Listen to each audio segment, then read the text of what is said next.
تھوڑا سا ماضی یاد کرتے ہیں، اور وہ وقت یاد کریں جب آپ چھوٹے تھے، آپ کے والد صاحب آتے تھے باہر سے، آفس سے، کام سے، اور آپ بھاگ کے ان کی گود میں یا ان کی پشت پہ سوار ہو جاتے تھے، اپنا پیٹ کاٹ کے آپ کی تمام خواہشات پوری کرتے تھے۔ آپ کے منہ سے نکلے الفاظ ان کے لیے پتھر پہ لکیر ہوتے تھے، آپ کے لیے ہر چیز آپ کی خواہش پوری کرنے کے لیے وہ کرتے تھے، اور آج بھی ویسے ہی ہے۔ ان کی تو خواہش ایسے ہی ہے،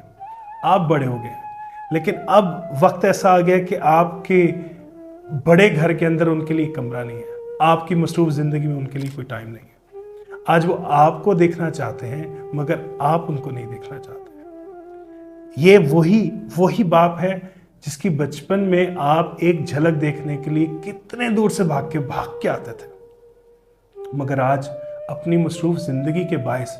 آپ ان کو ایک منٹ بھی نہیں دے پاتے، ان کے پاس بیٹھ کے ان کا دکھ نہیں سنتے،